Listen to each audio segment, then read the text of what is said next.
So we have a fair list of supports here. We got 1, 2, 3, 4, 5, 6, 7, 8, 9, 10, 11, 12, 13, 14, 15, 16, 17, 18, 19, 20, 21, 22, 23, 24, 25, 26, 27 qualified supports. That doesn't mean they're all that good. We are going to see a higher populated C and D here because there are just some that either are just simply average at what they do or worse. And it'd be better to focus on trying to get stuff for other people. I think the worst pure support in the game is Queena. That's unfortunate. I love me some Queena. It's one of my favorite characters from 9.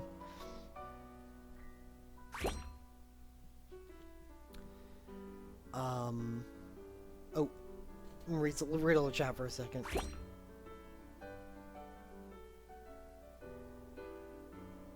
Do you plan on making the tier list more digestible, like a 10-minute TLDR video or like a one-sentence write-up per character on Reddit or something?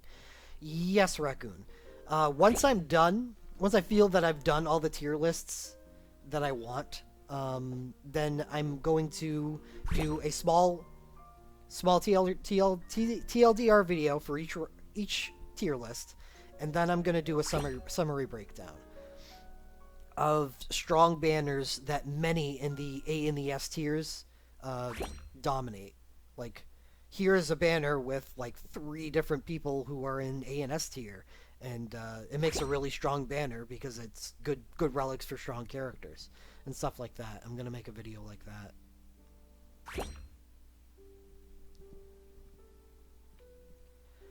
Alright, before I get... This is not the tier list. This is in order of realm occurrence. From Final Fantasy 1 to Final Fantasy Tactics. Before I start, because I'm still congested, I'm going to blow my nose. So, give me one moment.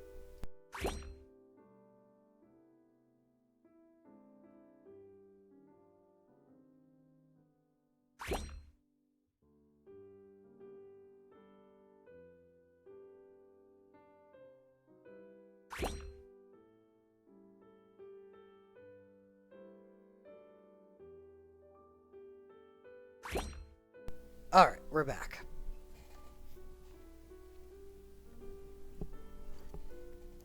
I want everyone to give me a little feedback after we're done on this one. And let me know if you liked the other breakdown format better than this. You'll see what happens as we're going through this. No. Oh, that doesn't look right. There we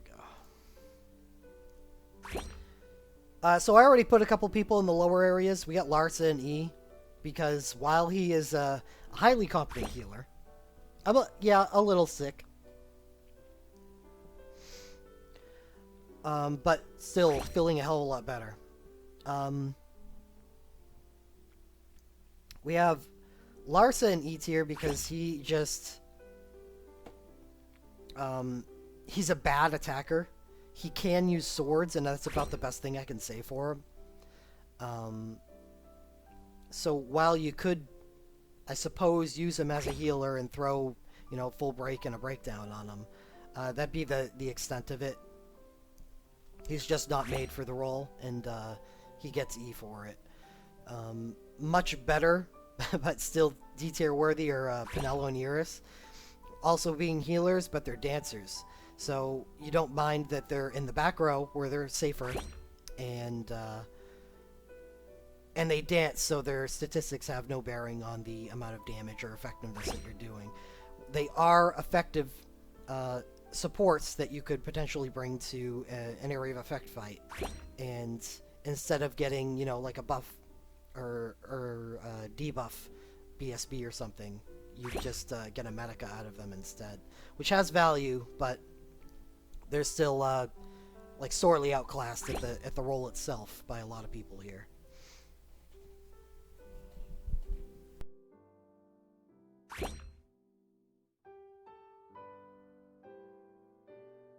Oh, shoot. Yeah, you're right. Sorry, it, like, my mind is muted to it. No, I just, I opened it and, I just muted the emulator. Sorry about that, Puberino. Thanks for, reminding me. Alright, Barrett is really, really bad. And he belongs here.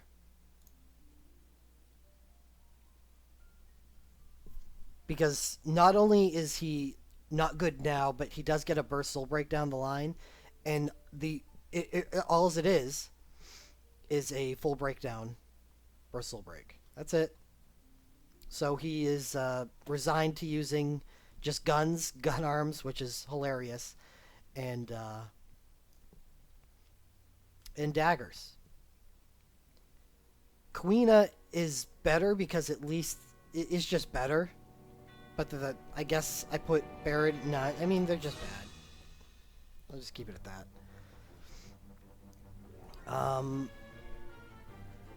One that's really easy, and we're just gonna go and take care of it immediately, is Ferris. I haven't even listed anything for Ferris here, because Ferris is the only person on this list that has support 5 and dancer 5.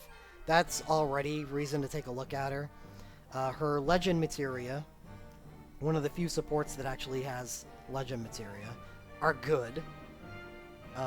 Increases the duration of stat debuffs by 40%, which is excellent for Ferris, because she has so many different soul breaks and the ability to inflict stat debuffs that increasing their durations by 40% just really expands your ability to layer all of them on during certain time periods.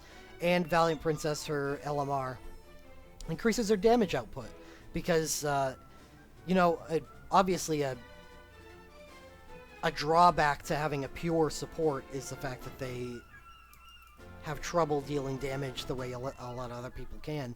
Ferris being a Thief 5 and having a bunch of soul breaks and being a sword wielder and being Ferris, and then they throw this LMR at her, so she can actually deal competent damage, debuff like almost nobody else. Ferris is S tier. And that is no debate.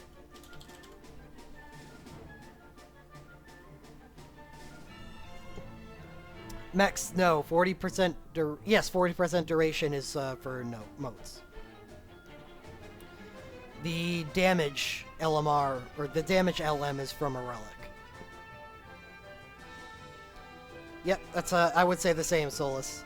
And that's who I was going to get to next. Someone I also didn't really go into with their strengths is Setzer, who is probably the best debuffer in the entire game. His burst soul break is just excellent at debuffing the attack and magic sets. Not only do we have a attack and magic 40% on cast, which is awesome. Love that status. But the commands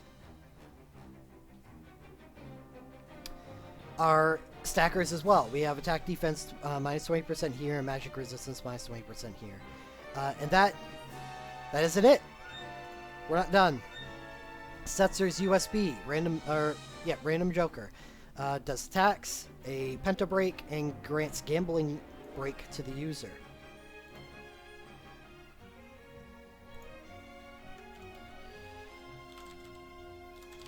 Gambling break grants high quick cast 1 and randomly casts spade, club, diamond, heart card after dealing damage with a support ability.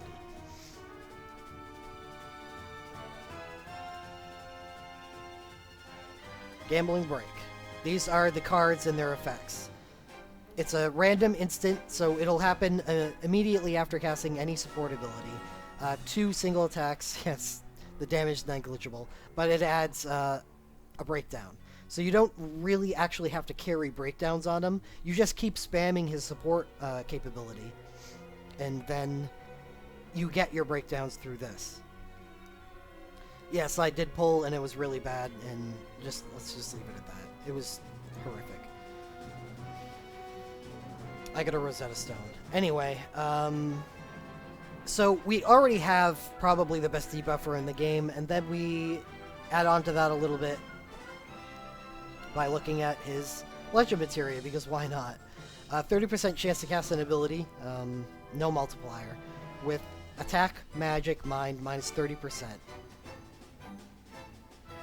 I'm assuming it's a 15-second debuff like the rest of them, but there's yet another stacking debuff that affects attack and minds, and he gets an LMR that increases stat debuffs by 30%. It's just, no one even comes close.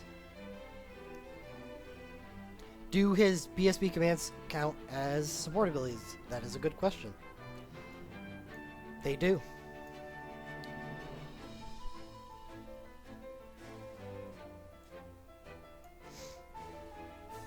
So Setzer, being a better debuffer than anybody in the game, gets S tier.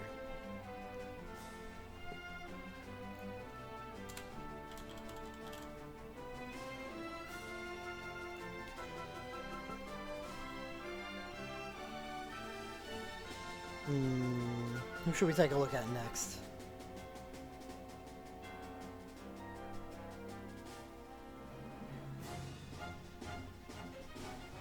Yeah, he has Machinist, but whatever. It's not that big of a deal. I'm not gonna make note of it, because it's just simply okay.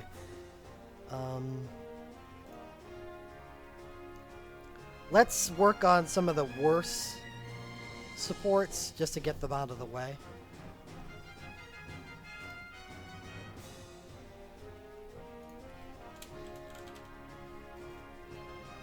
Earvin.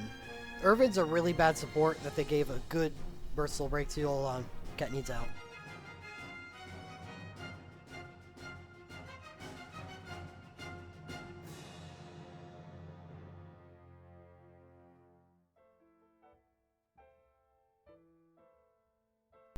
I believe his BSB does return on his LMR banner. I'll go take a look at that.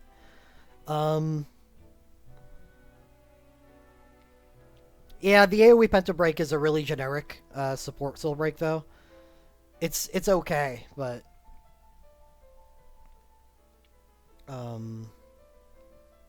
we see that often.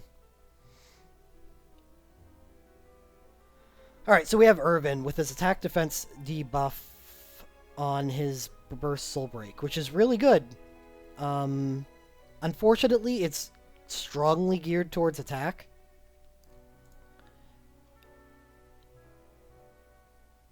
And it's on Earvin, who's a bad character. Soul Breaks notwithstanding. Flame Shot. He'll be getting that soon on the Squall BSB2 banner, which is an important draw for a lot of people, so a lot of people are going to be stuck with Earvin. Attack defense minus 40%. This is really good against physical-oriented bosses, obviously. And the commands are stacking commands, which are really nice, too. And they're a much more rare variety than Setzer's, which doesn't matter in Setzer's case just because of what he's capable of, but attack and resistance is rare and defense and magic is rare. So they stack a little better, or easier to stack. So it's a good burst soul break. And he does have a Penta break to go along with it, so he has a decent complementary soul break. However, Earvin is even worse than Barrett as a character, since he doesn't even have Combat 4 to his name, and is just limited to guns and daggers, and just Machinist. He can't even use Combat 4 like Barrett can. So Earvin will be placed in C tier, because while he is not as bad of a character as Barrett is, his soul breaks redeem him a little bit. He is, unfortunately, I don't believe, to be worthy of B tier because while attack defense and the stacking debuff commands are cool, it's not all that uncommon to find on better supports. He doesn't, it's not as good as it seems, just because we've looked at him before a lot of others.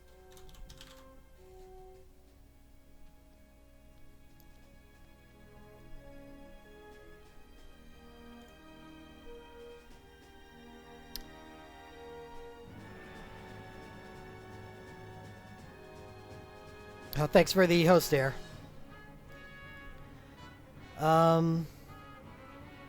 Let's see. Saz is another one who's a little weird.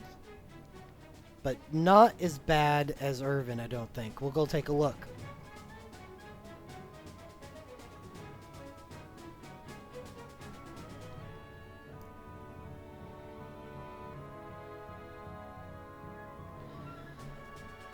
Saz is complete just as Earvin will be in a couple weeks.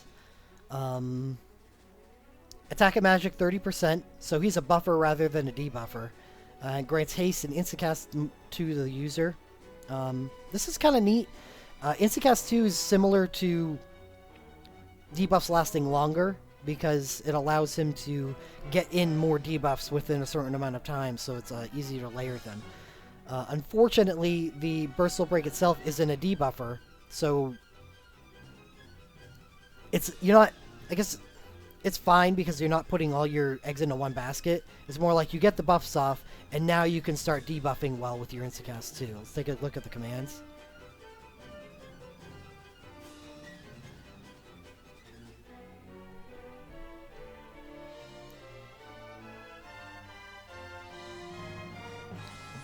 He's got some good commands. This is great. So we like this burst. The attack defense, magic resistance. Again, not as rare as Earvin's, but it's fine. This allows, because he has the instacast, it allows him to use his ability pool to strong effect. And that'll allow you to single target breakdown, full break, and use both of these commands all within a single rotation. So that's fairly good as far as Burst Soul Breaks are concerned. The problem with Saz is it's... this is a good Super Soul Break. I would much rather Earvin's Hyper Break instead, because there's a lot of like pure combat characters that you can get the straight up attack status from, or buff from.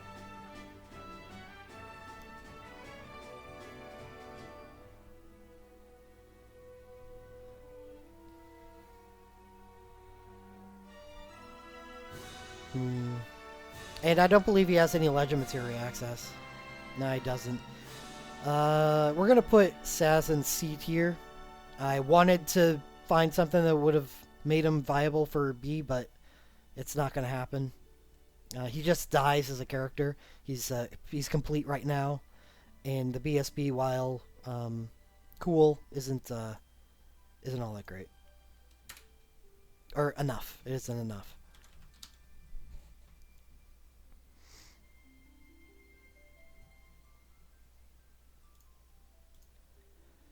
Let's get the crazy guys off the board. The ones that I'm sure a lot of people are asking why they're even listed here. Noel, with his full breakdown BSB, is capable. I don't know why I didn't list the fact that he's a Combat 5 here, but he's a Combat 5. He can, because he has a full breakdown BSB, maintain the full break status throughout the entire fight, since the BSB itself on entry is a 25-second debuff instead of a 15. So you should be able to refresh it by the time the debuff ends, if you just keep chaining the Burst Soul Break. He's got White Mage 4. That's pretty cool. Yeah. That's actually somewhat rare for supports, not named that aren't the actual healers that are crashing the party. His commands are the same as Ferris's Burst Soul Break, which is attack breakdown and magic breakdown, so nothing real special there, but at least it gives him the ability to be a support. Because otherwise he doesn't have any support at all.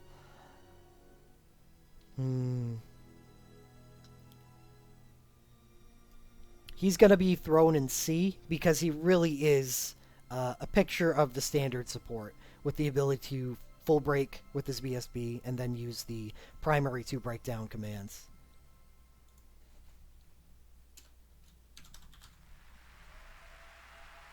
Oh yeah, that's true. He has Thief4 and he can be dived to Thief5.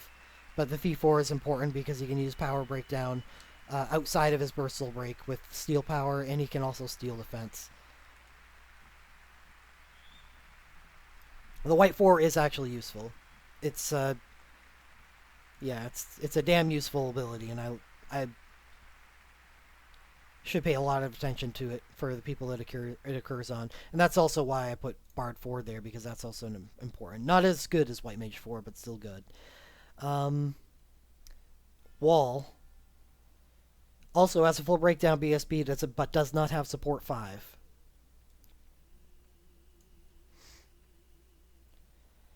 His burst soul break.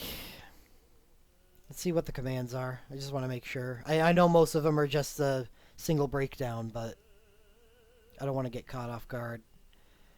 Nope, this is even worse. He does not have access to the breakdowns, but Wall is a support 4, so it's not, it's not the end of the world. However, 4 single attacks causes stun, 9%. That's just an awful command. So you've removed the ability to have a breakdown in this command with a command that you'll never use.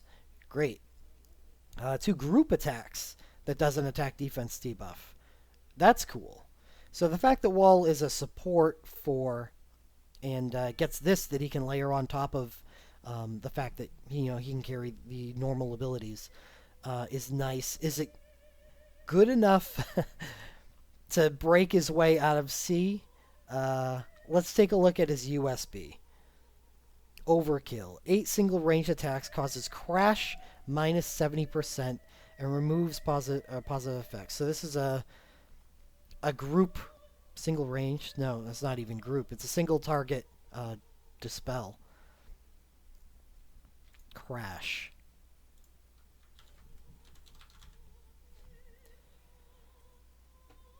So crash minus 70% is defense and resistance. It's minus. It's a debuff, right? Minus 70%. Okay. So minus defense and resistance 70% for 8 seconds. So essentially half the duration of a normal debuff. I'm assuming the point of his USB is to use it and know that you're going to have your high damage abilities are being queued up after it. I guess that's kind of neat if you just want to get a whole lot of shit done in a single turn.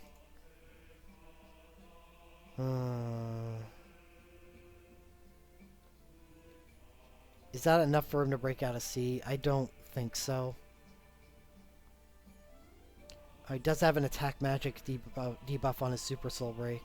So he's got decent complementary things.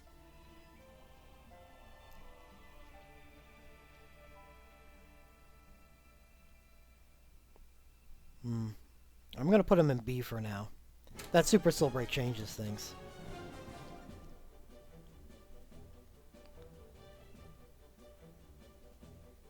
Yeah, and that's true. It's not like he's going anywhere. Does he get Legend Materia? No, he doesn't. Who else is a weirdo with their full breakdown BSB? Sid, Final Fantasy IV.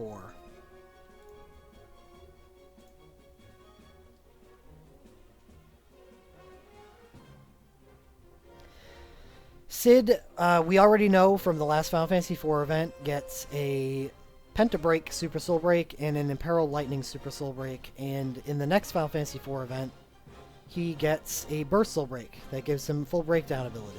So while he is just a support 4, he can apply the full break status. Let's take a look at those commands.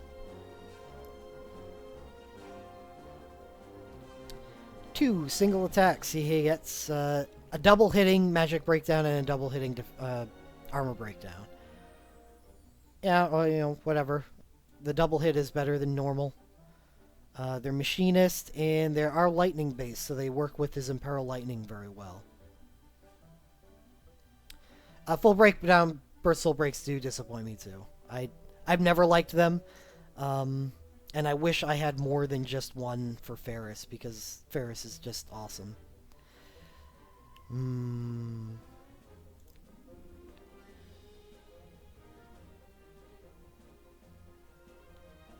I like the way his things work better than Wall's. However, he is also probably just as much of a neglected character as Wall will be.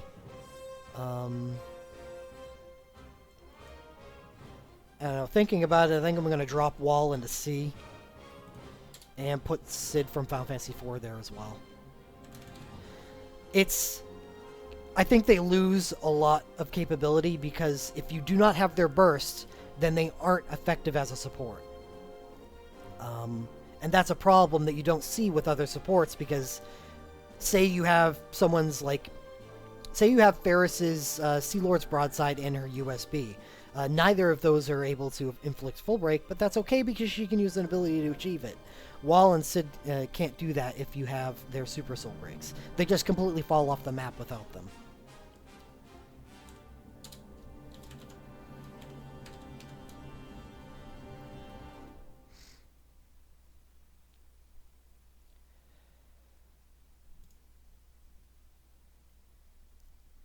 Ida.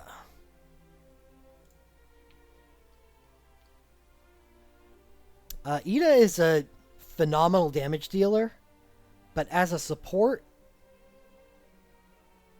much less so. I do believe she has legend materia, though. She doesn't? No, I'm almost positive. I must have just missed that. She does. Okay. I'll go take a look at that in a second. Alright, Ida gets a full breakdown burst soul break. She is support 4 capable. The commands on it, this is the greased lightning thing, right? Or is that something else?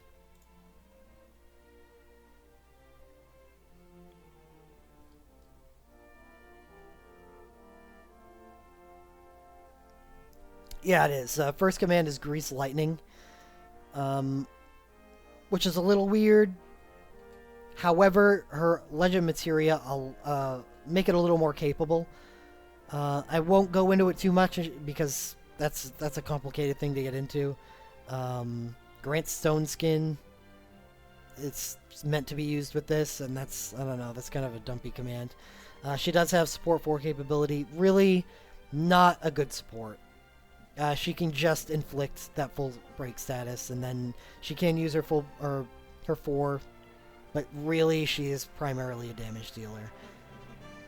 While Sid from Final Fantasy IV can inflict more debuffs because of his hyper break and his command. I will list her in C with the rest of them though, because she is an exceedingly better character than Wall or Sid 4 are. She just makes up for the fact that she can't deal a debuff by dealing damage instead. I'm not going to deep dive into Ida. I will do that when we get to her as a pure damage dealer. And I don't know, just as an aside, because I said I would, to go with her Grease Lightning mechanic, which relies on her not taking any damage, because that breaks the effect. She gets an LMR that gives a 25% chance to grant Stone Skin 30% after she uses a monk ability, which makes her better able to not take any damage. So that's a cool addition to her kit.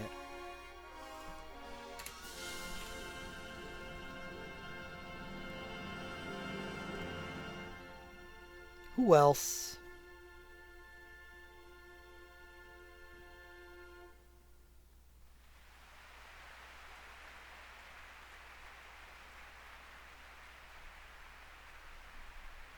Alright, that does it for the weird ones with the full breakdown BSBs. Now let's go into a weird one with a pentabreak BSB. We are going to look at Echo from Final Fantasy 1, the true Final Fantasy 1 support. Echo is one of the few supports with White Mage 4. Not only is she a support with White Mage 4, but she is also a dancer support, which is pretty cool. Unfortunately, she doesn't do any damage with those AoE break effects, but we'll take a look at her burst soul breaks. Plural.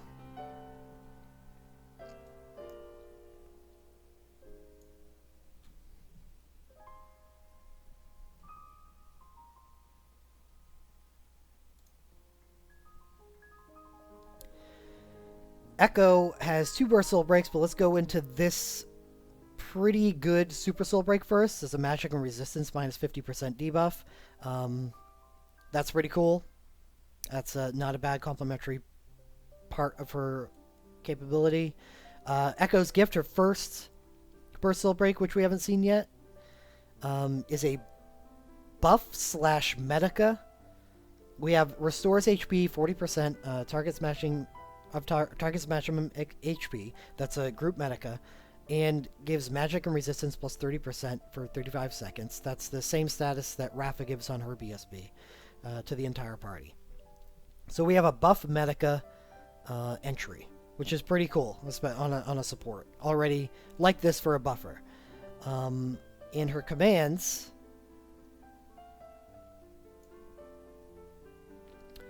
for single attacks, we have Black Magic. Yeah, it's Black Magic. Lightning, 4 single attacks. Whatever. Echo is capable Black Mage 5. So I guess you can get some damage out of her. But if you're going to be running her as a support, it's unlikely that you're going to find much room to use this. And we have a kind of pseudo breakdown. Magic Break is a minus 30%, while Magic Breakdown is minus 50%. The second command, which doesn't deal any damage, and only target is only... Oh, no, it is a dance. So it's a area of effect. It's like a combination of Heathen Frolic Saraband, just a little smaller effect, and causes stop 20%, so halting Rumba. So that's neat in situations where it would be useful. I think I would probably use this on her in area of effect fights where I wanted an area of effect magic debuff, because that allows her to use her ability slots for something more. For, multi-break and whichever defense or resistance decreasing debuff is more relevant to your party, whether you're running mages or physical. Her BSB entry is Self-Blind.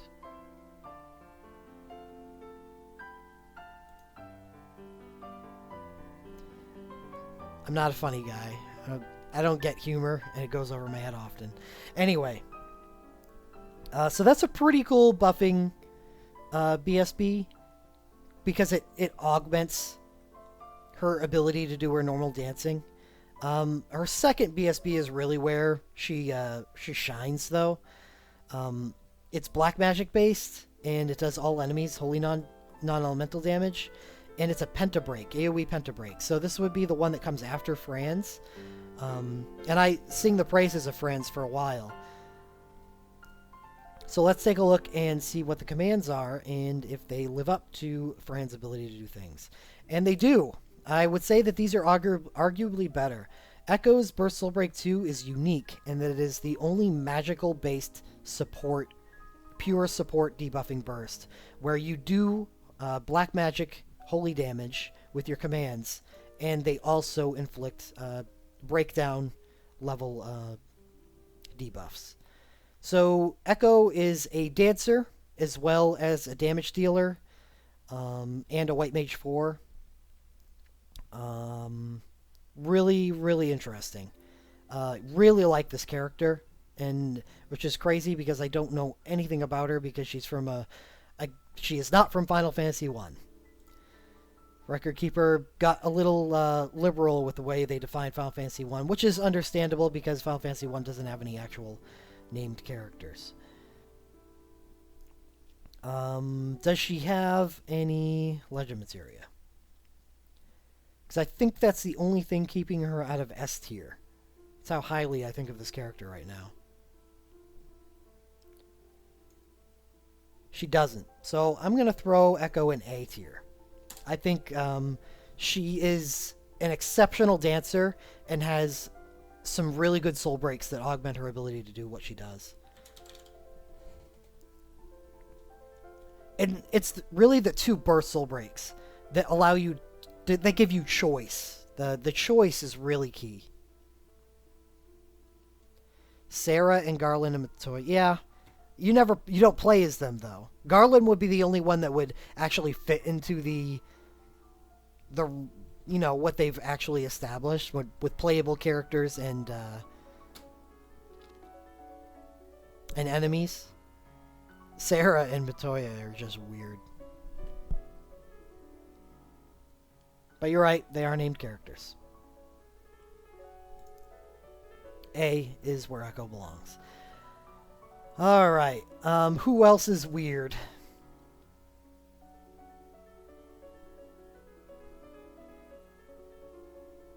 Push B select.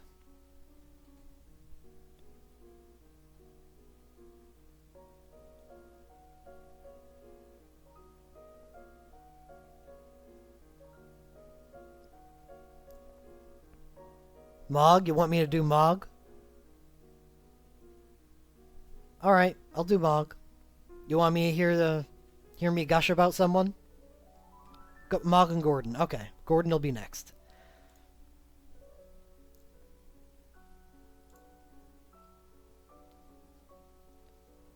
Mog is probably has the best buffing burst soul break out of all of the supports. Where are you at?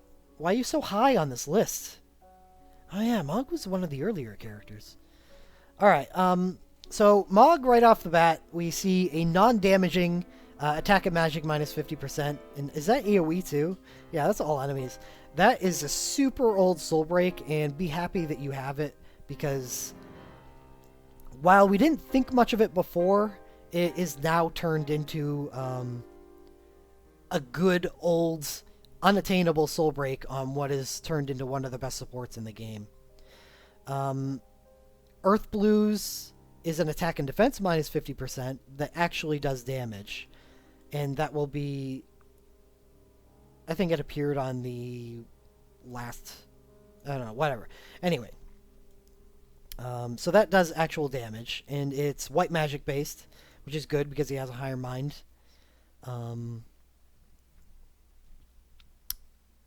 Attack and defense is a really great debuff, and, you know, it's nice that he has that as to complement his really good stuff, which is his Burst Soul Break, which is a Heiska Magic Mind 30%.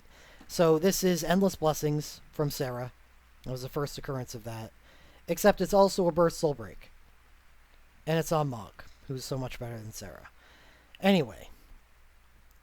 The commands are really cool, if I can find them. I always run to the end of the Final Fantasy VI, and I always forget that he's in the beginning. Mog is weird and has an instacast Kiraga that grants high regen. He has a respectable mind pool, so this is a legitimate heal that you're often going to be full healing someone with. So that's an interesting capability of his. And his second is a very high damage. But only single hits, so let's not get ahead of ourselves. Holy White Magic Magic Breakdown.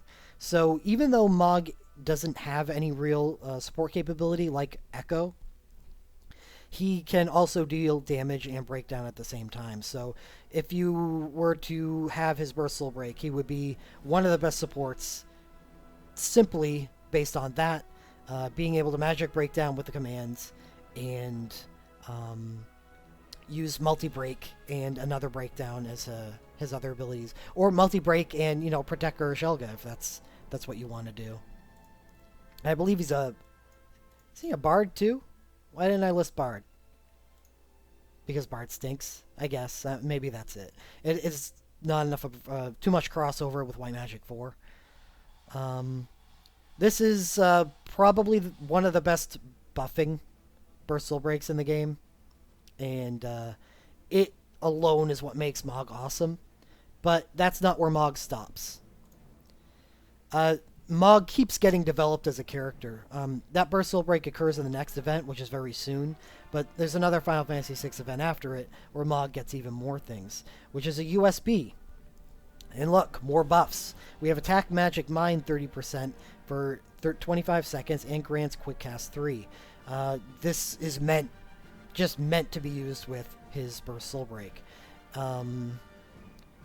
You're likely going to be sticking to him with the burst soul break in most situations, but when in a full throttle tournament situation, this is an awesome USB to have available to you.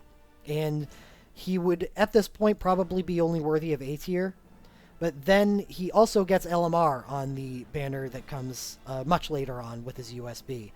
And he gets his, or not only LMR, but just his a straight unlock of Legend Materia. The normal White Mage Legend Materia unlock, which is interesting considering what they eventually turned him into as mostly a buffer and a support. But it's really his second one that's a really interesting Legend Materia. A 35% chance to cast a group heal 25. That's the same potency as a Command 2 on a healer BSB. So you'll be healing the group from probably about 1400 to 1700. And remember, his Burst Soul Break gives a 30% mind increase, which affects the potency of this heal. And this is for free. This is whenever you use a Dancer ability with Mog. And I'm going to go and check his Burst Soul Break in a second to see what kind of, what classification they've made the commands. And Chief of the Moogles says LMR increases duration of stat debuffs by 30%.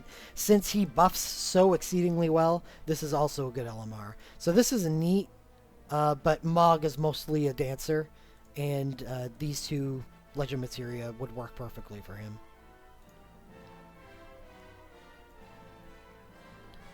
I think I did just assume the Moogle's gender. I'm sorry. Mog's commands are white magic, so it does remove a little bit of effectiveness from his the commands on his Burst Soul Break. But since you do generally load him with 2 dances, it's still pretty damn good. Mog, because of his capability as a buffer, the development of the character, and probably one of the best support selections next to Ferris as far as soul breaks are concerned, and the Legend Materia, Mog will be an S tier support.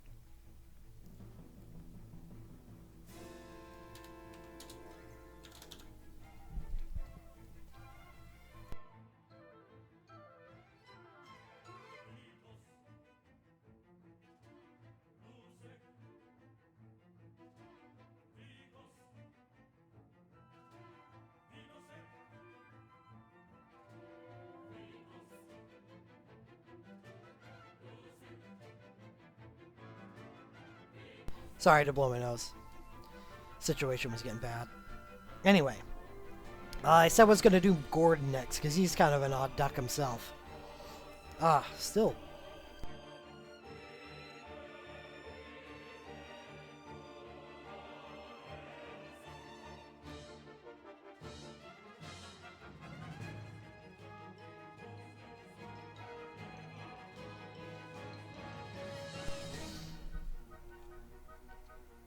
So Gordon, let's take a look at him. I liked him way back in the day when we were limited on the supports that we got, because one of his first soul breaks was one of the best support soul breaks in the game, and that is his Goddess Bell.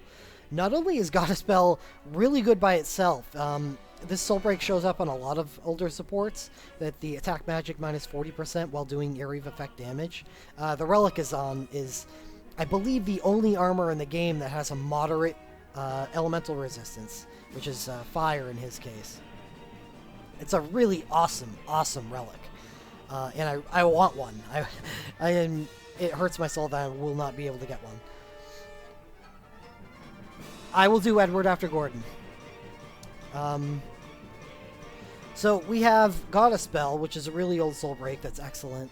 Kashuan's Resolve grants physical blink 1, attack magic 30% for 25 seconds. That's an excellent complementary soul break. We like that too. Aegeal's Blaze is area of effect, fire damage, grants last stand to all allies. Not big fan of this so far. From the support position, it's not normal to get last stand instead of stat buffs or stat debuffs. Last stand is a good status to get, but it means that Gordon fits into less teams than other supports do, and that is a strike against him. But let's take a look at the commands. Yeah, I will get to the USB.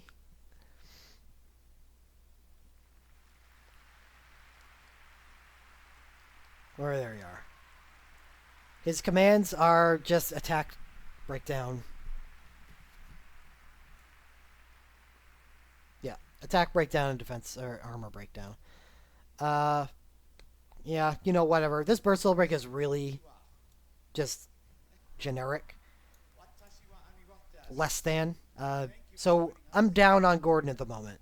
However, as Solus has mentioned in chat, his Awakened Leadership USB that he gets in the latest Final Fantasy II event in Japan is awesome. And this is... The great thing about Gordon is you don't even have to bother with him, considering him like a support worth using, until this event comes out. So you don't have to think about him right now. He could be a good support, but he is not a really good capable support until you get this. And his USB is 6 group attacks, attack magic and mine minus 50%. That's a disgusting debuff. And grants haste and high regen to all allies. This is gross, and it automatically catapults him into at least B tier. So let's take a look and see if we can improve that to A tier. We see that Gordon has White Magic 4. Okay, that's a nice benefit. And Legend Materia. What are your Legend Materia? And are they good enough to get you there? Yeah. Haste to party and a minus 50% 3 stat debuff. Wow. Wow, wow, wow, wow. Gordon gets support abilities deal X more damage, whatever. He doesn't have any support abilities that can hit more than once, so it's really just awful. A percentage chance to inflict minor imperil fire to the target after using a support ability on an enemy. That's better. That's better. That's kind of neat. It really depends on that percentage, though. I didn't mention the high regen because I don't think much of it as a status. It is not on the same tier of benefit as the debuff and the haste. That's why. If I had to tier them, I'd say S, S, and D. And duration of stat debuffs by 30%. That's fine. So his LM are pretty good. Not great like some of the others. Minor Imperil Fire would be a 10% increased damage buff on fire damage. So I guess he's a support you could bring onto a fire team, and it would make a lot of sense to do that. But also, the percentage chances, if I recall correctly, is quite low, 25 maximum. So the chances of you proccing it during a fight are probably 25% times 2, and that's not good.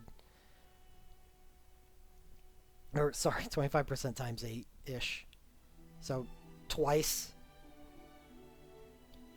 The USB, that's the qualifier on Gordon.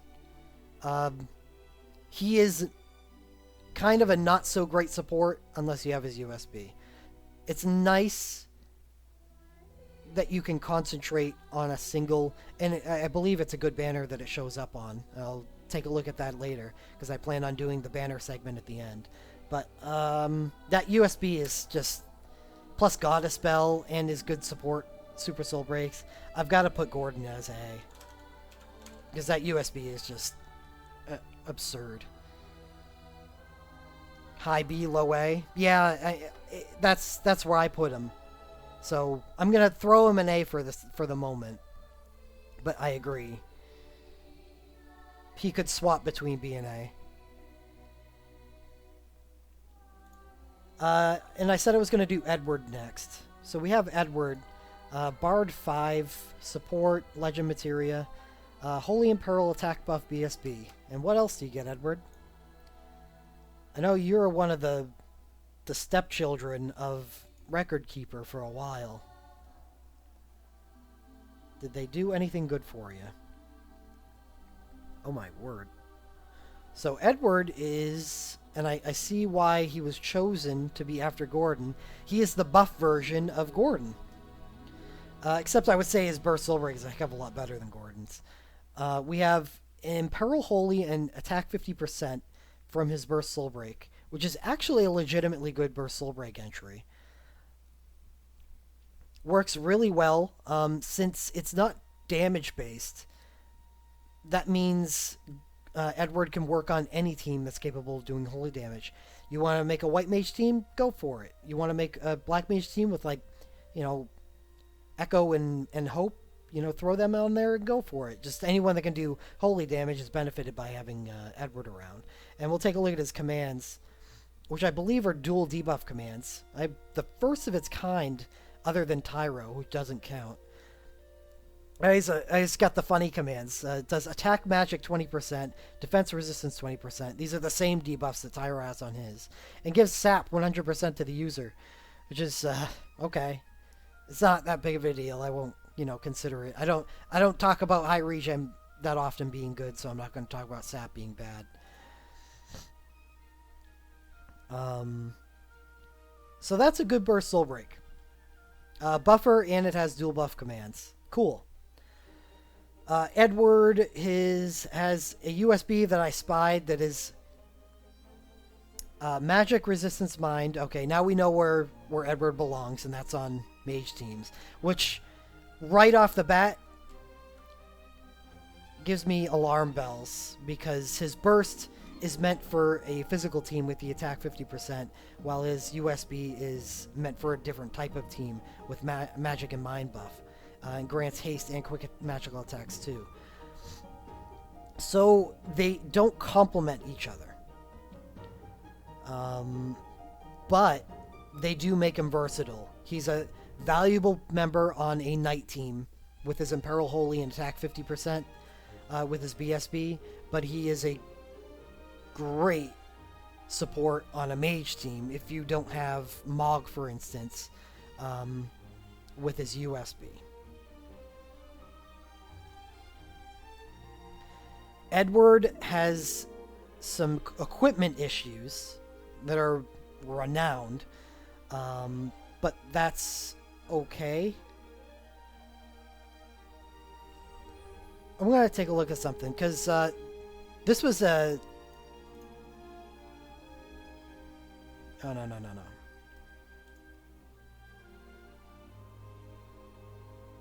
There we go. Whisper Wee Ballad comes on the Lamia Harp.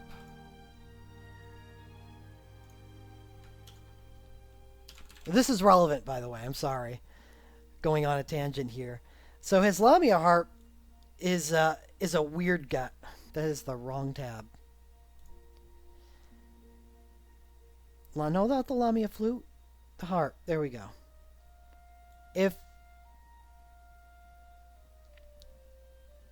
Take a look at this. His Requiem Harp is what gives him his USB. The Lamia Harp, which came out ages ago, on the second banner of the Kane BSB opening event, has a higher attack than his Requiem Harp. That 134 base on his BSB is actually really, really high and definitely bugged. It's not supposed to be that high. So if you've got his BSB harp, then you actually have a legitimately good weapon for him to use. Yeah.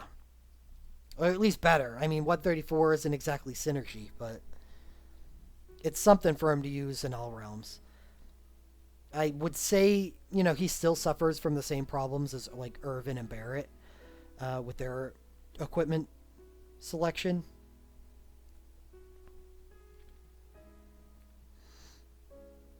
All right.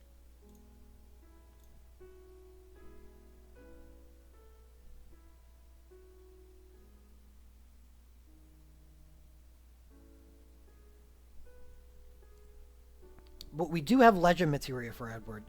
Support abilities deal more damage. Because of his bad equipment selection, it's not like you're ever going to be counting on this, so whatever. Percent chance to remove statuses after being inflicted with them.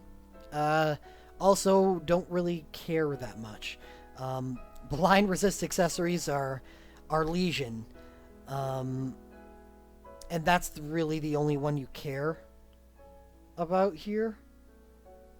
I mean, Poison will remove the sap that he gets from his burst commands. Confuses something. I don't know. It's not a good legend materia. They can be so much stronger than this. Increases duration of stat debuffs by most likely 30%. So, not really that great for legend materia. The increased duration of stat buffs is great, but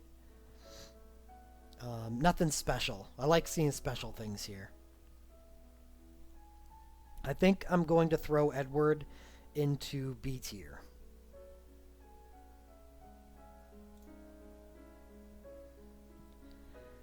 Why would I throw Edward into B and Gordon not into... Yeah, you know what? I'm throwing Gordon into B as well.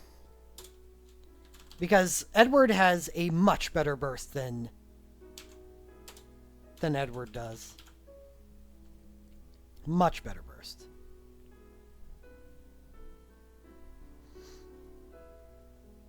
Yeah, that's true. It is a very... You could keep all 4 breakdowns. No, it's the increased duration is on buffs, not debuffs. Increased stat buff. So he doesn't get the debuff one. That is much more relevant for supports, I agree. Gordon's BSB stinks, and that's why I have no idea why I bother putting him in A. Gordon and Edward are both heavily weighted towards their USB, but Edward at least has a better BSB.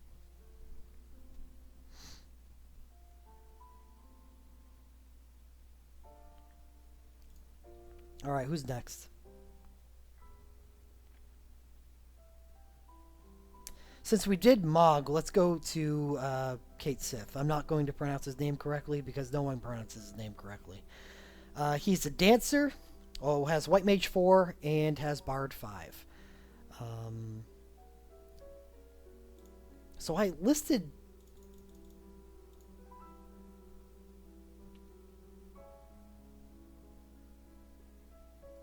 Kate Sith's Bard 5, but I didn't list Mog. Does that mean he doesn't have Bard 5? No, he doesn't. Okay, that's a reason why I didn't list it. I don't know, I always consider Mog because he gets an instrument weapon. I always think of Mog as being a bard.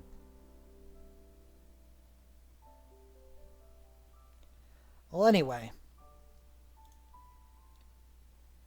We have what makes Kate Sith as a character quickly approaching in the Final Fantasy VII event, which should be in about a month.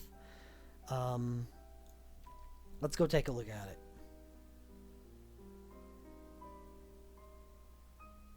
Where are you, buddy? Alright, we have Lucky Girl. Has a attack defense plus 30% for 25 seconds buff. Okay, sure. Already good for physical teams. Grants critical 50% to team for 25 seconds as well. Okay, you're a super physical team buffing support. Grants haste and burst mode to the user. What are your commands?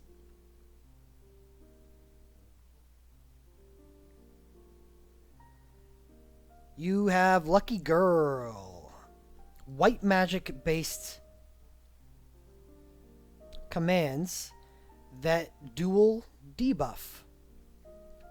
So it's unfortunate that they're white magic based and not physical, I suppose. I mean, he's a fat dude, so you don't mind him being in the front row. So if they were physical, they'd line up more with the stats that he buffs. But it's still 10.7 is a very high multiplier, and that's probably why it's okay anyway, because they're going to do a lot of damage regardless. But that high of a multiplier on top of dual stat debuffs makes this Burst Soul Break incredible. It does everything awesome, and it perfectly augments a physical team. This is a really, really good Burst Soul Break. And let's take a look at his complementary points. He grants critical 50% to all allies for 25 seconds. Not complementary at all. I have this one and use it often, but probably wouldn't use it. It's just full breakdown and high regen to all allies. He's my best dancer at the moment, but like as far as like legitimately good dancers go, this doesn't really help him all that much. It's not that better than multi-break. Toy Soldier, okay. Much better. Toy Soldier is attack magic minus 50% for 25 seconds. So there are your two money soul breaks for him. Going into him further, do you have legend materia? I don't think so.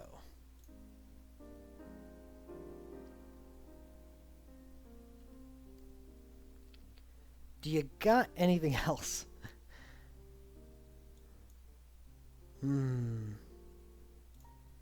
White Magic 4, of course.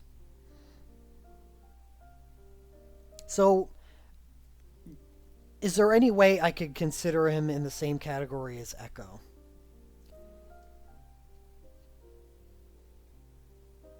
I think so. I think he's very similar to Echo. He's a dancer. He does damage, break commands. He doesn't... No, see, Echo gets A because she has those 2 bursts. While Kate is really just limited to attack, defense, Kritka, BSB. That is his strength. He is...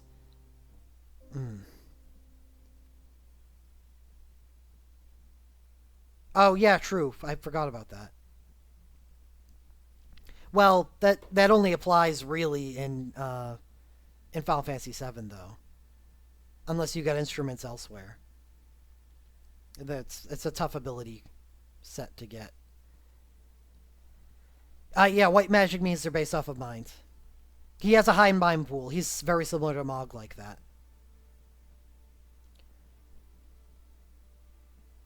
Is he closer to Echo or is he closer to Gordon and Edward?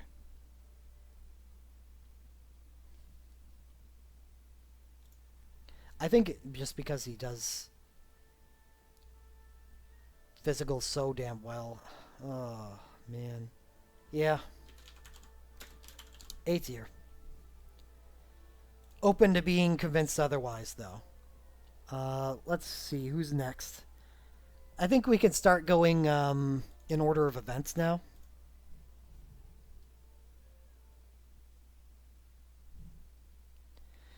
I think the difference between Cait Sith and Gordon and Edward is Cait Sith's power is in his burst soul break, which is categorically a better version, like type of soul break than everybody else's, than all the others. While Gordon and Edward are USB based.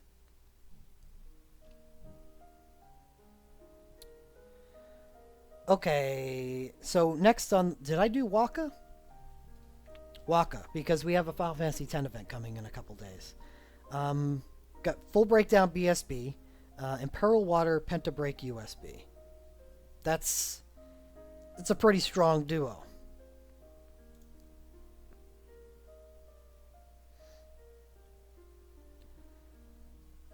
His complementary stuff is really bad. At first glance, status reels defense resistance minus 50% is pretty cool, until you remember it's only for 10 seconds. It was a big part of a meta that we took part in a long time ago. But it's aged. 10 seconds isn't not nearly enough. It would need to be 25 for it to be modern. Yeah, his super soul breaks and down are just all terrible. Waka is even more limited than most, where I think he can only use thrown. Can use bows, but his primary weapon is a blitzball, which is realm specific, which no thanks. But his burst soul break, I believe, is just a typical full breakdown burst soul break, which means full breakdown on entry, and the commands are attack and magic breakdowns. Yep, attack and magic breakdowns. So, I mean, it's fine. It does things, but he'd need to redeem himself with his BS or his USB, and he kind of sort of does, but not really enough. He grants Imperil Water and Pentabreak and does 9 random. This is really meant to combo with Tidus's Chainsoul Break because of the 9 random attacks that do water damage and inflict Imperil Water. That's fine, I guess, but it's a really obscure combo, and I really can't, consider it that much of a positive in his favor. Poor equipment selection, bog standard Burst Soul Break, and an okay Pentabreak USB was gonna throw Waka in no Legend Materia is gonna throw Waka in C tier. He cannot touch Edward and Gordon.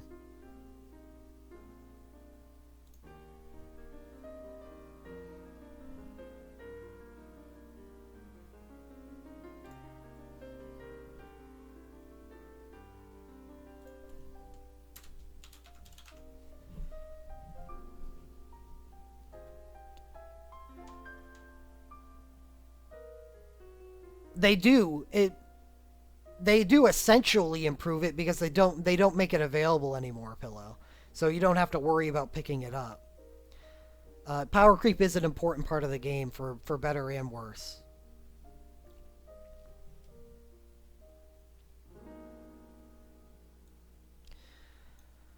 Alright, after Waka.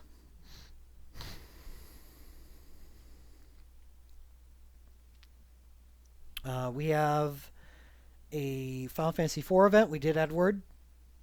Then we get Final Fantasy VIII. We did Earvin. Then Final Fantasy V. We did Ferris. Final Fantasy VII. We have not done Red 13, even though we have done Kate Sith. So let's do Red 13. He is an interesting guy.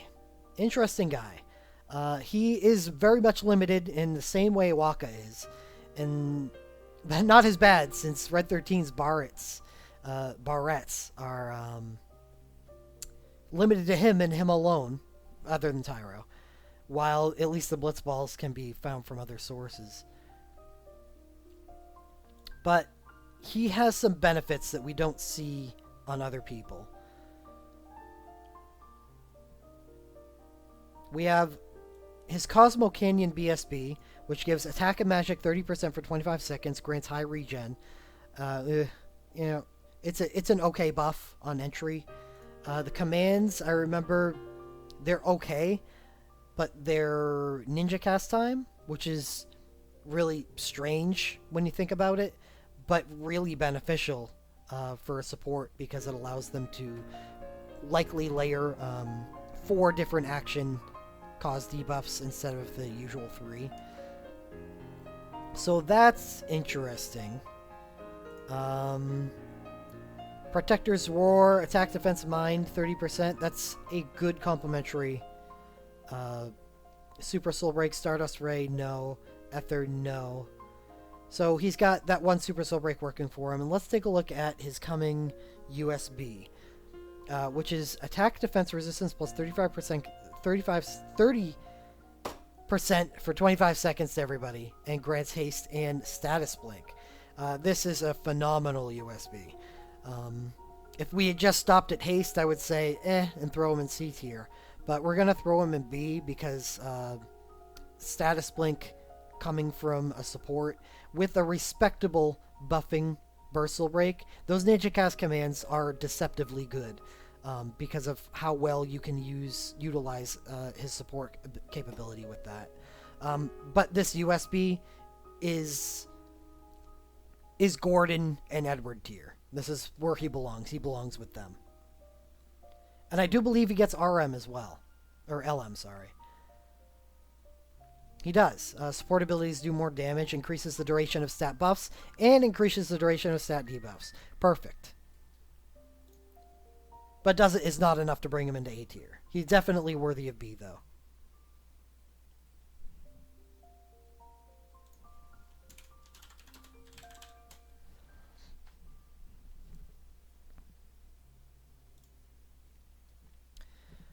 Okay. Next event.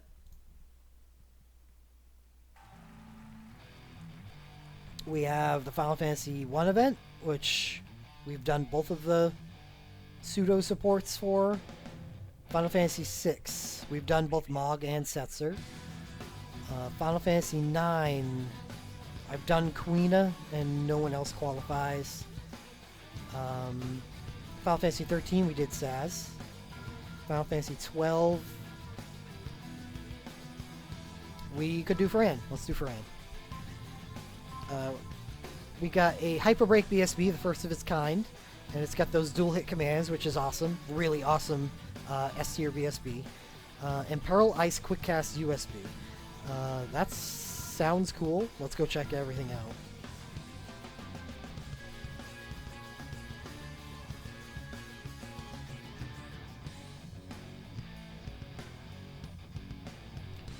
I gotta remove this from the list. It's so much louder than all the orchestrated songs.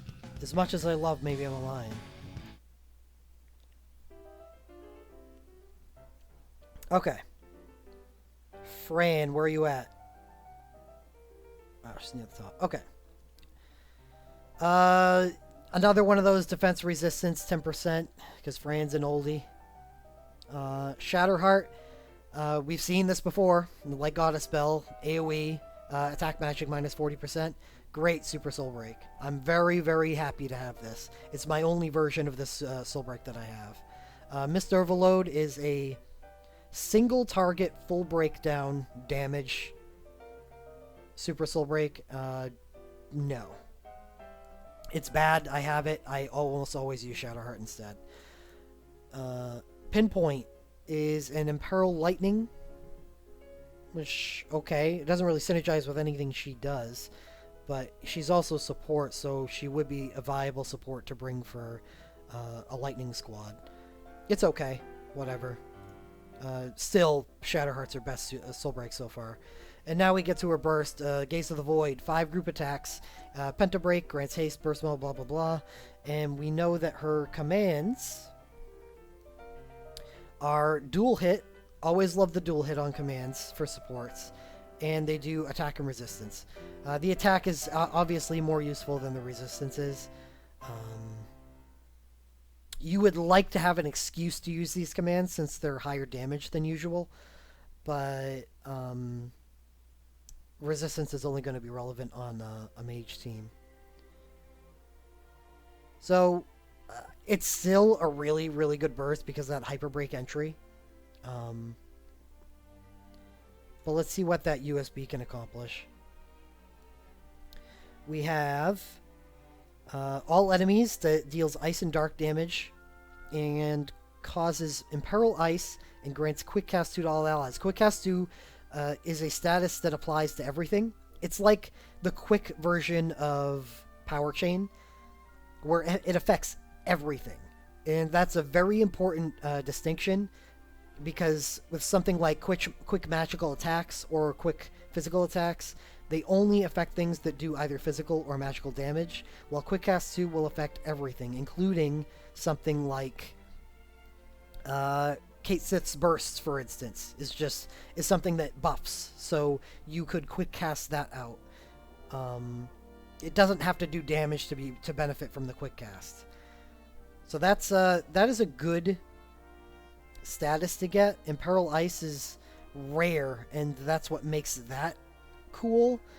But I think Fran gets put into B tier because it's her burst that carries her, and it's only so good. The USB isn't on the same tier as a lot of stuff. I don't know. Does anyone want to make a case for Fran for A tier? Because her burst is admittedly really, really good. It's just that USB kind of drags her down. Her soul breaks aren't that good other than Shatterheart, and you can't even get that anymore. Fran's a Wrath Battery, usually good, really good to have, and use more of her soul breaks. That's true. Though, at the same time, Fran has Celerity 5. Fran is a competent damage dealer.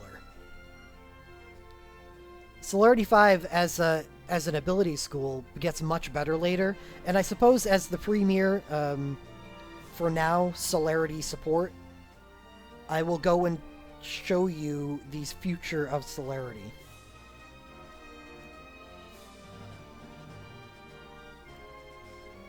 So Celerity gets Ripper Rush, a 5-star ability that does 4, 5, 6, 7 single attacks if the user dealt 7, 10, 13 attacks. This means in order to hit the 5 attack threshold, you would have needed to deal 7 attacks. And that's not abilities used, that's attacks. So her Burst Soul Break commands, for instance, deal 2 attacks each. That would qualify for 2 on the scale.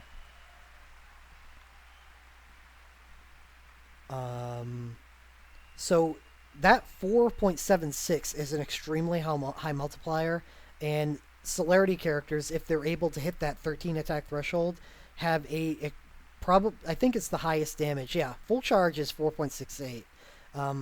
The Celerity ability is the highest damaging 5-star. 5-star ability in the game.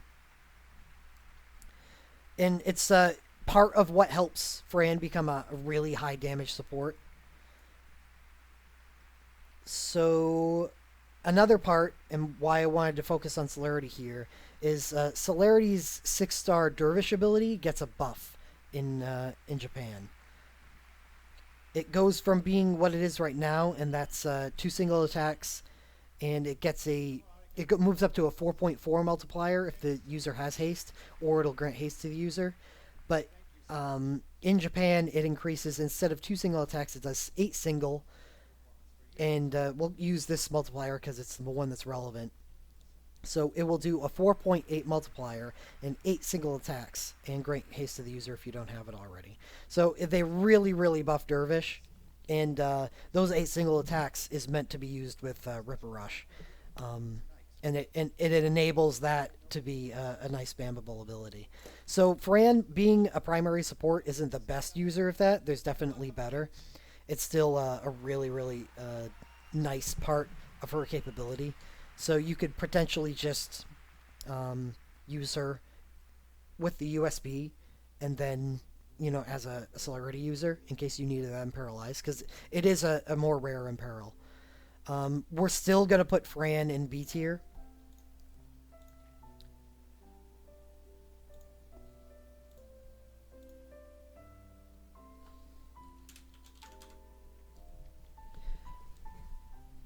I suppose if you want to make a comparison, Gordon and Edward rely on their USBs, and Fran kind of in reverse relies on her BSB. Just not good enough for A tier, even though the BSB is more important.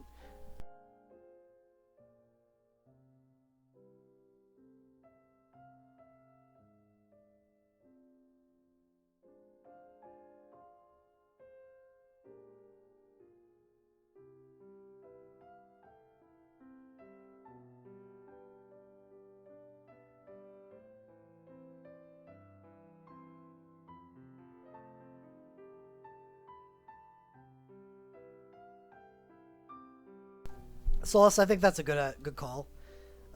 You don't expect getting competent damage out of your healers, and the same applies to supports. Fran, being one of the highest damage supports, is okay with being noted as the asterisk. Alright, so moving along on the event list, that was Rex. Now we have the Final Fantasy XIV event, so let's go take a look at Minfilia, who, as you can see, has the highest amount of relevant ability usage. She's a White Mage 5 capable, Combat 4, which is a very important ability school for most supports, as long as your name isn't Barrett. She's Knight 5, I believe, next to Miliadul, the only Knight 5 support, and gets Legend Materia access. And we all know that Final Fantasy XIV is an OP realm, and let's see if Minfilia follows suit with her capabilities. We got an Unholy BSB. Already don't really care about this. This is probably going to move her into Fran territory, because the Unholy is really just for dealing damage, not any other reason that we want to commonly associate with supports. An Attack Magic Resistance Heiska USB. Alright, well that's a damn good USB. So let's go take a look at it more in depth. Minfilia does get the Last Stand attack 50% to all allies Super Soul Break, so that's a nice complimentary piece. Grants haste attack magic resistance for 25 seconds to everybody. It's good. It's good, but when you look at USBs like Red 13, for instance, has a 3-stat buff and haste and status blink. Right? Am I remembering that correctly? So she is missing a trait from her USB. It's still a good USB. Yeah. 3 stats, haste and Astra. So that's a strange addition.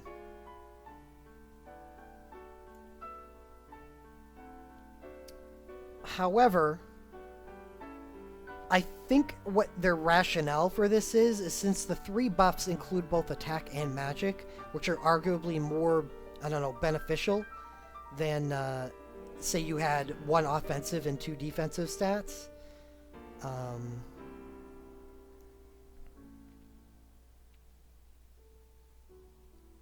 I guess that's their rationale. However, I will take the status blink or something, the extra effect almost any day. I don't like losing an effect for that. So Minfilia is probably gonna be paired. Oh, let's go take a look at her Legend Materia first. 30% chance to cause minor imperil. Holy damage increase 10%, and increases duration of stat buffs by 30%. I like the 30% chance for minor imperil after using a Knight ability, because oh no. Please tell me her Burst Soul Break does Knight commands and not support commands. Otherwise, I can't even consider that being good. They're support commands. Ugh, man. Yeah, so that's not good.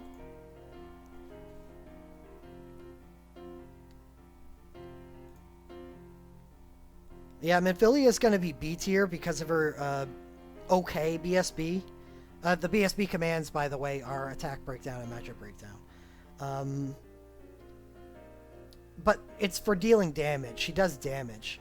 The one thing that makes her better than... well, not one thing. She does have a couple things going for her that's going to put her in B instead of C. That's the White Mage 5, Knight 5, does have the buff increasing Legend Materia, and has a good USB, if not as good as the other B tier BSBs. Minfilia has a lot of things going for her. She's probably better considered as a damage dealer, and the capability to be a competent knight at the same time, as well as having a. I don't know if she has a good equipment selection, but she has swords, so that counts. So she's B, and she will get an asterisk because she's a damage dealer.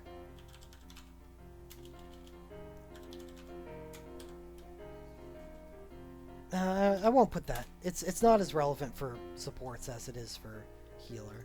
I don't want to confuse issue. I will note that on the tier list, like I did with the healers, that she's a damage dealer. So next up, after the Final Fantasy XIV event, we have Riku's event. And I did skip her on the last Final Fantasy X event, but I wanted to wait until this one because this will be the event where Riku gets her USB. Riku is on this list, not just because she's a competent debuffer otherwise, but she is a 5-star dancer, which surprises everybody. Because there isn't any real indication of that, other than the fact that she could potentially do dancey things in Final Fantasy X too, but so could Yuna for that matter, and so could Pain. Let's see, we have Imperil Water BSB. That is an old BSB, but still a good one. Attack Magic Haste BSB. Yeah, we all know. We've all talked about this one. So let's go ahead and deep dive into the many things that make Riku as good as she is. I will tell you right now, she's at least A. Yes, definitely. Master Thief is an excellent Super Soul Break. We're going to start from the bottom of this massive list.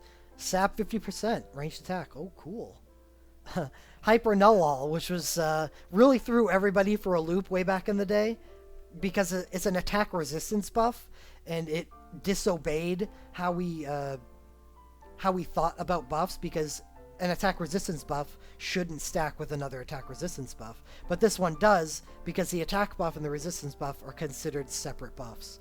It's a really weird and just non-consistently coded soul break.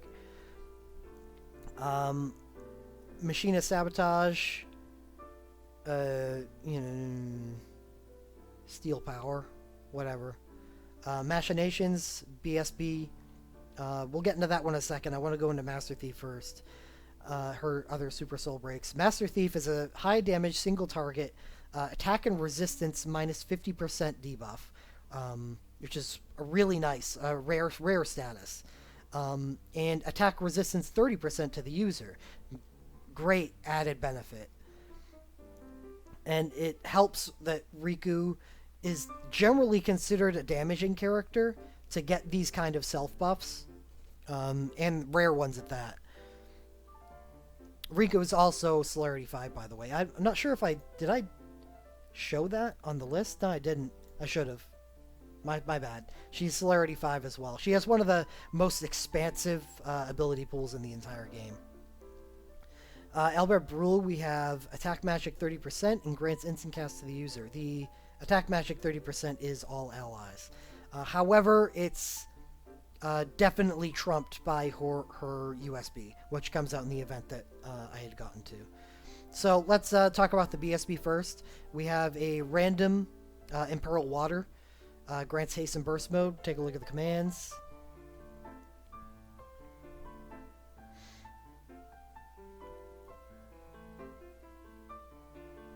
Bum, bum, bum, bum, bum, bum, bum.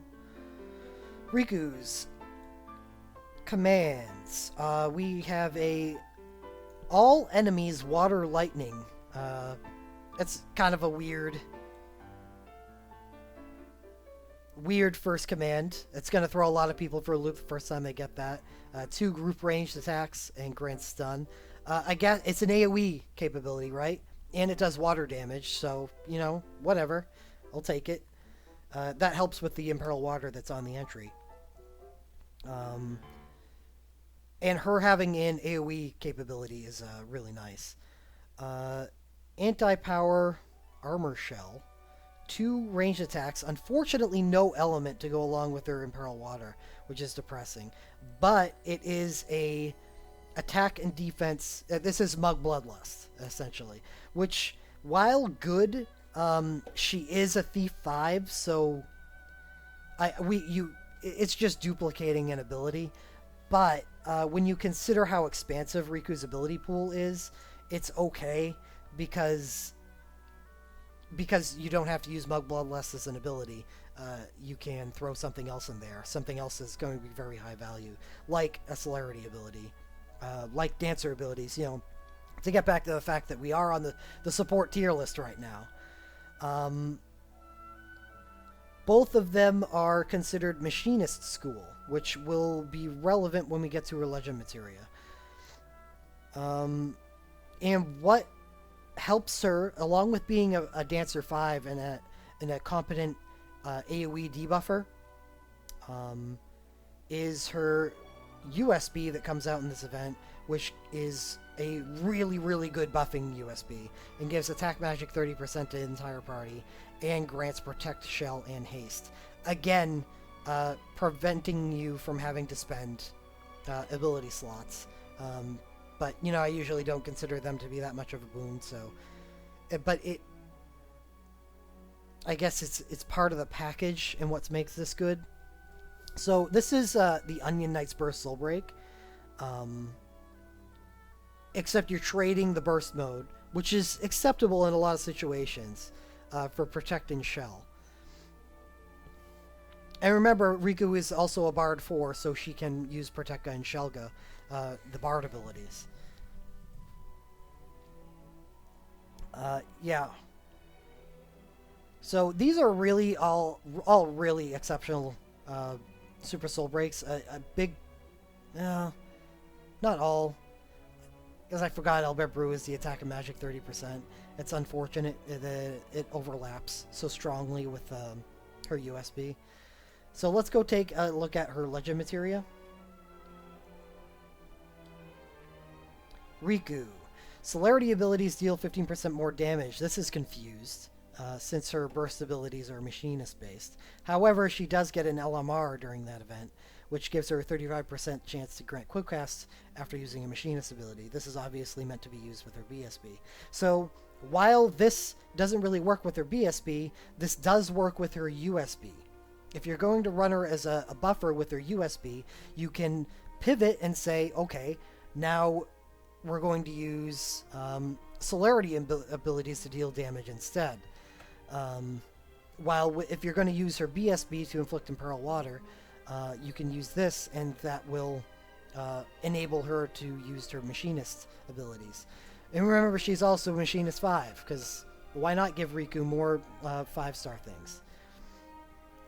And we have increased duration of stat debuff or buffs by 40%.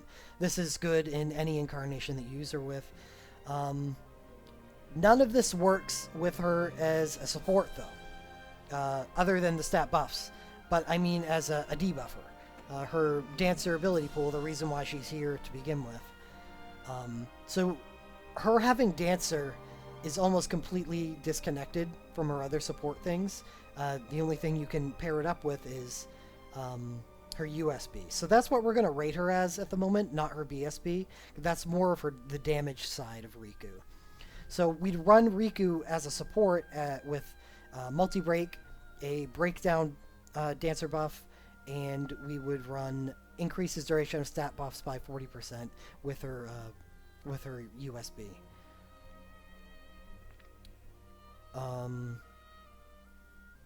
So as a support, as a character, Riku's one of the best characters in the game. However, she's the highest damage support list on this list, and because of that and her capability with a great USB as a buffer and other stuff like her Thief and her Master Thief and the increase of stat debuffs, we're going to throw her an A.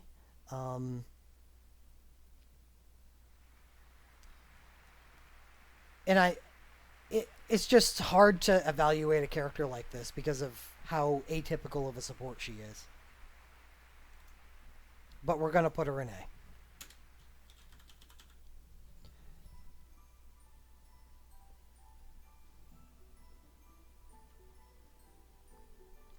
She is an S tier character, but an A tier support.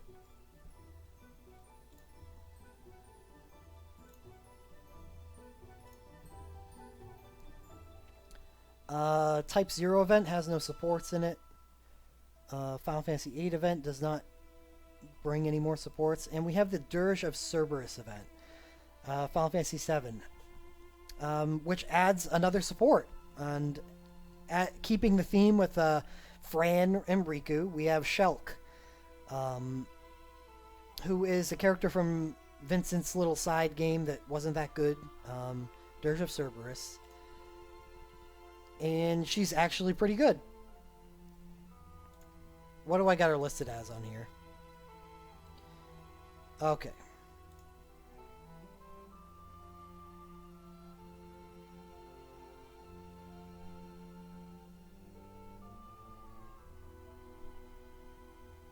Shelke, where are you at? Okay.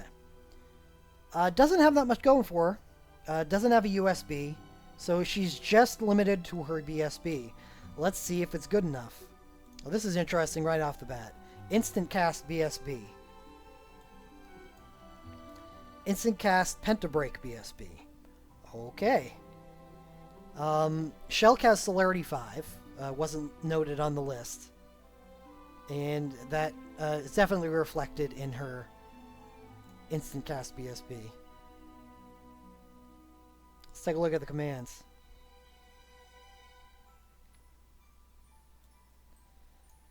Ninja cast time, magic, and mind.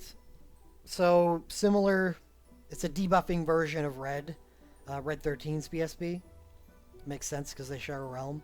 Unfortunately, the magic debuff is cool, but the mind is much less useful. Shelke is more of a damage dealer. We're going to throw her in C tier because while Fran is very similar in her ability to deal damage, Fran can at least has other capabilities like Shatterheart in her USB. Shelke, on the other hand, is really just limited to this, and she's an undeveloped character, super, super, super obscure, and likely is not going to see any more development. But this is a very good BSB, and that is enough for C tier.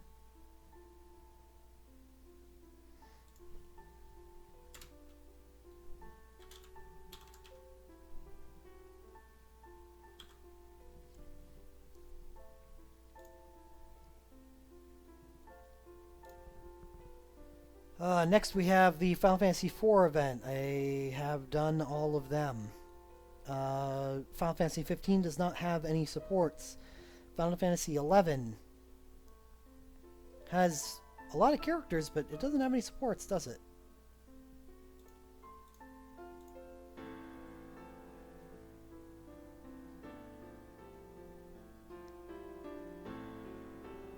No. Kirilla has support 4, but doesn't have the ability to go up to 5.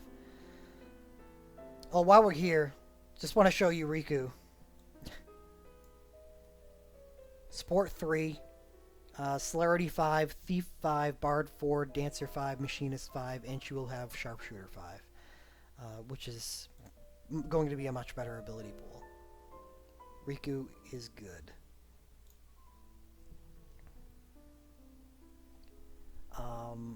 Final Fantasy V, nobody, right? Does Go-Go have? I thought Go-Go was kind of weird.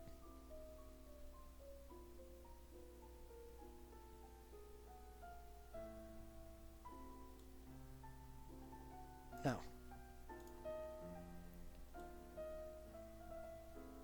Oh yeah, he's Black Magic, White Magic. And Bard 5.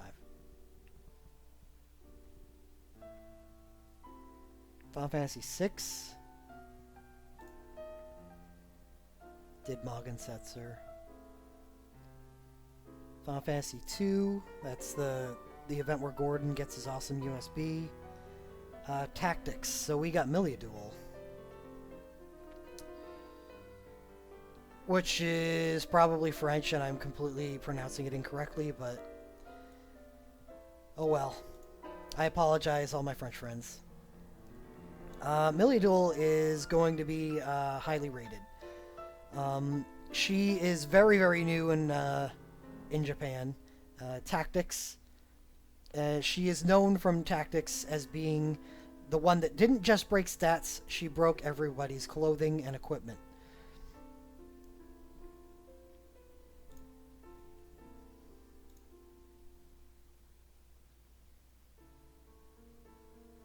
So let's go take a look at what she's got to offer. By the way, Millidool appears on a phenomenal Tactics banner. They finally give us a good Tactics banner again. Alright, so doesn't have a USB, but does have a BSB, and her Super Soul Break is just an Pearl Earth Super Soul Break. So, kind of power creeped out at launch. Random enemies, Earth Holy damage. So she straddles the line. I know a lot of knights are either Holy or Earth, while she's got both of them going for her. Attack and defense minus 50%. Awesome debuff. We see it on Earvin's burst soul break, but Millidool is Millidool is not Earvin. Grants haste and burst mode to the user. Let's take a look at the commands.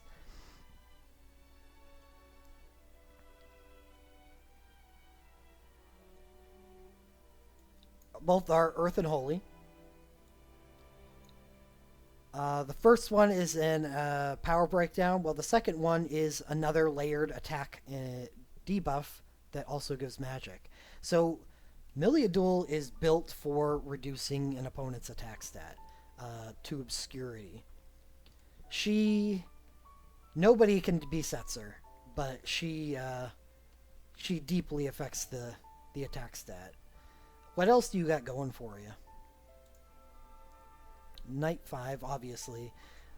Combat 4, which is nice, but unfortunately, I guess, because everything like she does with her burst is Earth-based, so being able to life siphon out, like to accelerate the use of 2 soul breaks, Imperil Earthing and burst soul breaking is a good option for her. She doesn't have anything else going for her, huh? Ah, she's really good. I think I might have to throw her in C. She's kind of like Shelke in a way. I guess she debuffs a little better, but that's attack only, not magic. I get magic too, because... No, not magic too, because it's her entry that's attack and defense. Yeah, she's gonna have to be C.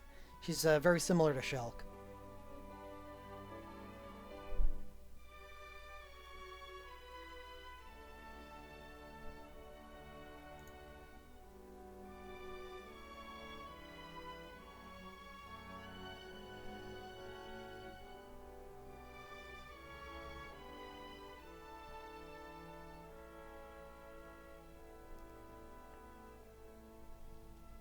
So, looking at the list, yeah, even right, in most situations, it's probably mediocre.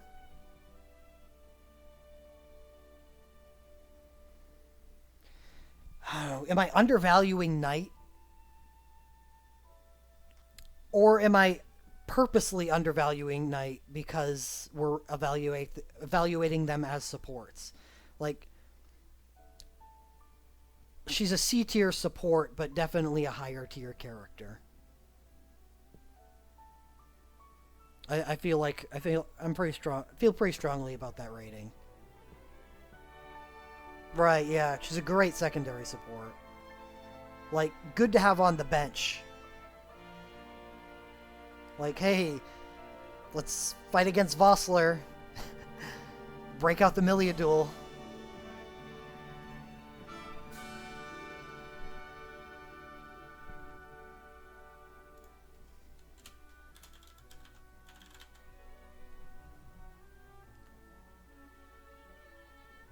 However, like, if I wanted to invest into a single character whose, like, specialty was debuffing, I'd take, get on the train to Setzer Town. Yeah, I agree with that, Solus. C support, a character. Okay. Um, so I've only missed one, I believe.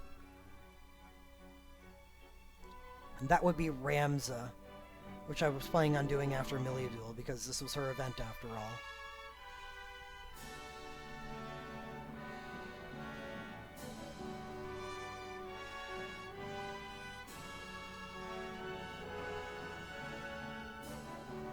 I feel like I went through this list a lot faster than usual.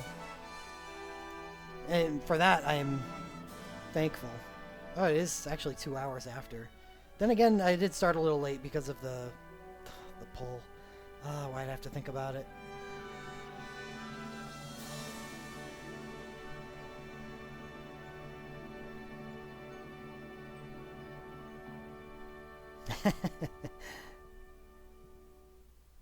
Is Yuffie considered support? No.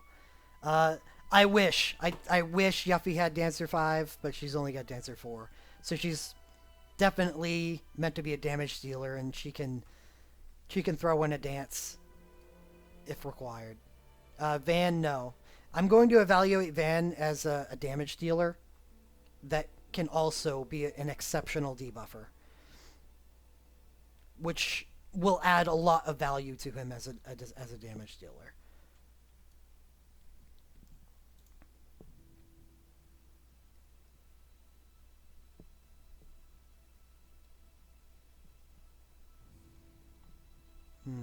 Okay, so Ramza time, and then we're done.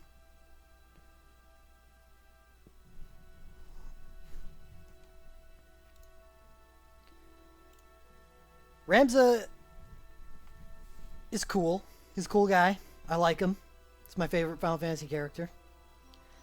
It's got Shout, which was game-breaking when it was released, and it's still good. And it's why we considered, those USBs to be so good, because buffing plus Heiska is such an awesome combination.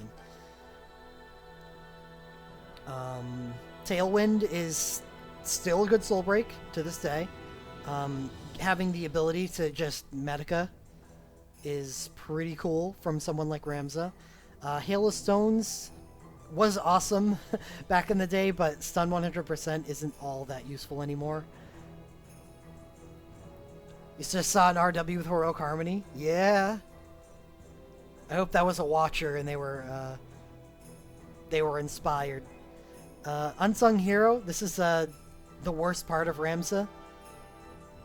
His Burst Soul Break is not good.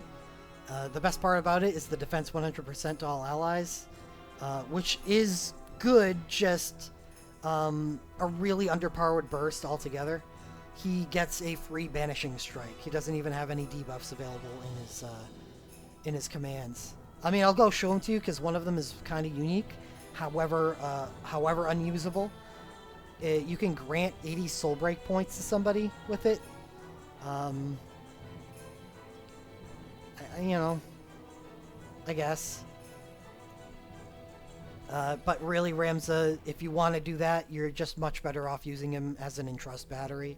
Well, and how you do that is you Wrath for 180 Soul Break points, and then you can either, for him himself, you can just keep on Wrathing, because he has a lot of Soul Breaks that can be useful. Or you can use your other ability slot to entrust that to somebody else.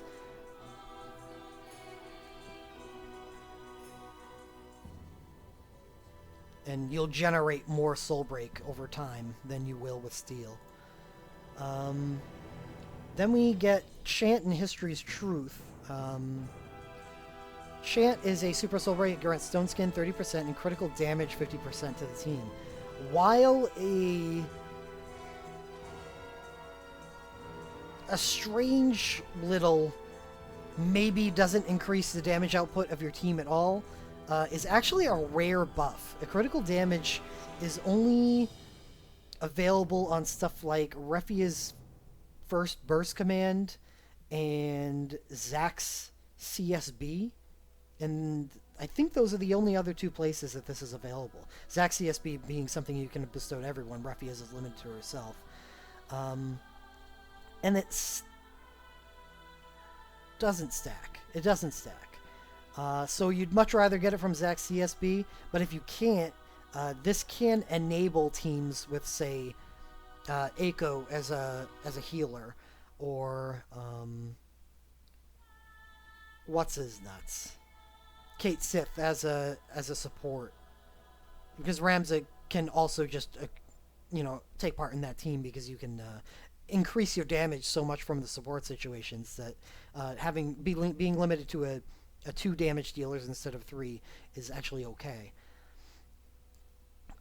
So it's an okay Super Soul Break, but it requires comboing for it to be valuable, because critical damage plus 50% can be completely nullified if you don't have any way to increase anybody's critical percentage.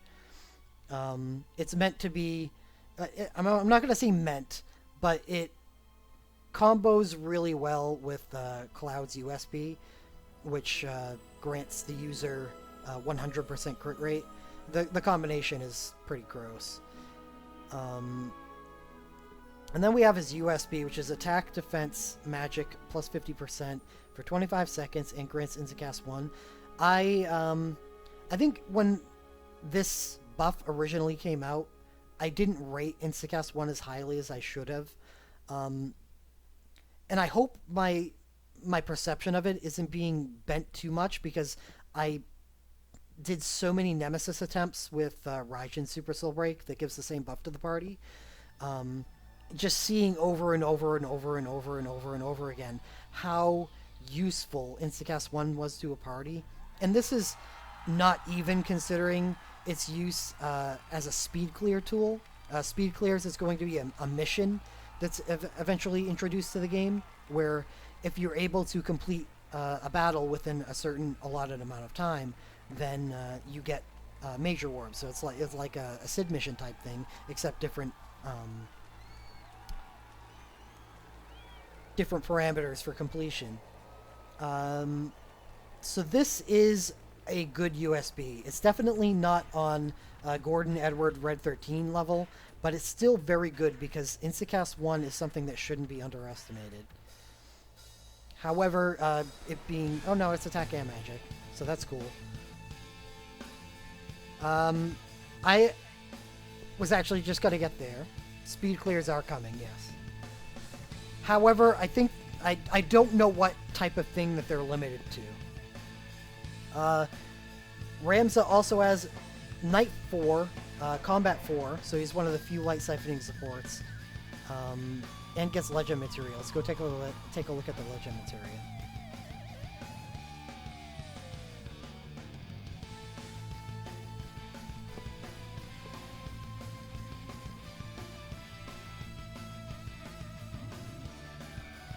He's a buffing support. He doesn't deal with debuffing very much, but as a buffer, and that is something valid that I will be rating. I rate these characters on. He's one of the best. Support abilities do 15% more damage. It's awful. However, increases duration of stat buffs by 40%. This is a disgusting Legend Materia for Ramza. He has so many buffs available to him, and he can life siphon, so he can use so many of these buffs in an event. He's probably the best buffer in the game, and we're going to throw him in A tier because of it. He's not S, because his debuffing potential is in the toilet somewhere, and I'm not digging it out. But as a buffer, he's second to none.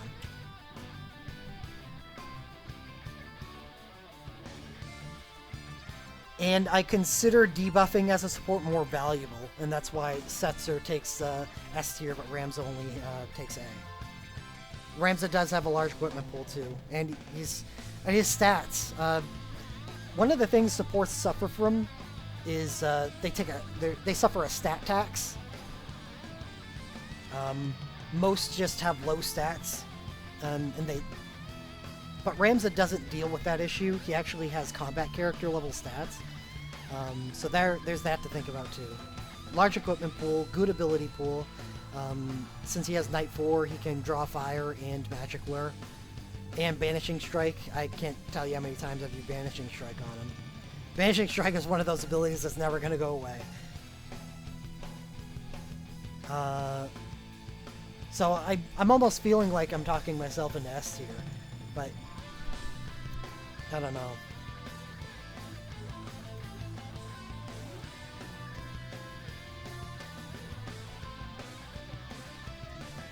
Yeah, it's the fact, if that BSB was better. Otherwise, he's just a buffer. And in order to be this fantastic buffer, he's going to have to use Life Siphon, which is going to reduce further his ability to inflict debuffs. The thing that, you know, yeah, so he's A tier. He's A tier, and I'm comfortable with that. So here we go. The list is done. I'm going to go and get myself a drink, and I'll let everyone take a look at it.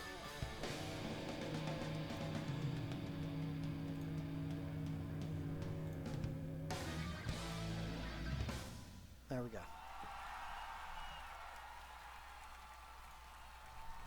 I'll be back in a few.